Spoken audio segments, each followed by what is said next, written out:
I mean, it's a privilege. You know? It's like hard to quantify it or put it into words how exciting it is. And you know, Chris is one of a kind, and it kind of exists in his own world in this industry. And I think that to be a part of that and to be allowed into that is such a pleasure and a privilege.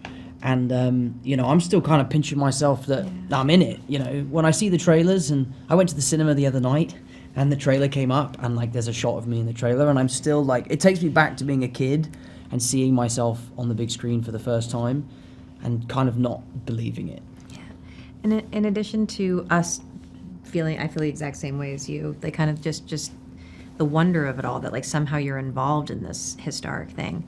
The other thing that's very cool is just in this moment where there have been so many technological advances in the world, and I don't think it's that the world's become jaded, but you know, I think that there's maybe a feeling like all of this knowledge has mean that we know things. To watch this film kind of really leave people speechless as audiences are beginning to see it, to see people really engage with wonder and awe, and kind of just feeling humbled the way I feel humbled by it, and wondering, how on earth did they do that? Yeah. And it's so much fun.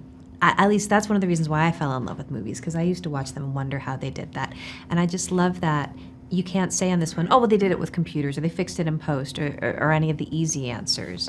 Like, it's like, no, they figured it out, and it's kind of like a magic trick. Mm-hmm. So I guess that's how it feels. It feels magical. I hope and I believe that they will go and watch this movie and feel like they've been on an adventure. Like, making this movie felt more like going on an expedition rather than making a movie. And I think that his use of the IMAX camera and how that kind of like sucks you into the experience, I really hope that I know when I watched it, and I didn't even see it in IMAX. I haven't seen it in IMAX yet. I found I'm it so excited for you to to be see it, though. so like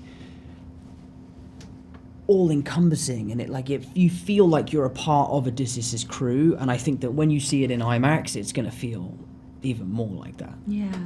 And I think that there's the in-theater experience, and then there's, you know, the echo of the film. And what we've been hearing from so many people that have seen it is the way that they just feel like their empathy has been inspired, and how that this movie really explores compassion, empathy, imagining what it would be to put yourself in somebody else's shoes, somebody else's position. That idea, it's so simple, that you treat others as you would be treated. It's such a simple concept, but we're still chasing it the same way they were, you know, when this poem was originally spoken.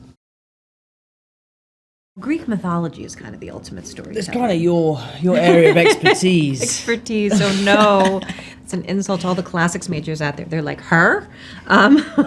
But I think that, so what I like to think about Greek mythology, and one of the reasons why I love it, is it's just this collection of stories that came from this very pure place as a way of understanding the mysteries, when, like, kind of in a way, the most advanced tool that was available at the time, the most advanced tech, was one's imagination. And so, you know, you wonder, well, why does thunder happen? Why does lightning streak across the sky? And they say, oh, because there's someone up there. And it just spins this story. And you can sort of imagine the world becoming richer and more colored in. And I just think that because, I don't know, I just feel like the negative space in which those stories were told was so vast. They went so deep in a way that we're still exploring. It's just peak storytelling in a way that's just lasted for thousands and thousands of years. And we keep coming back to it. And I think that storytelling does have these key themes that are worth exploring for every generation, for them to define for themselves. It's also, I just realised something in listening to you. It's also like the greatest collaborative piece of work ever. Because if you think about it, it's a story that's been told over thousands of years, and they didn't actually run into Cyclopses. It's just that story has evolved every time it was told by a different person. And like this day and age, like something happens in the world, like we can all see the same video of the thing that we're talking about.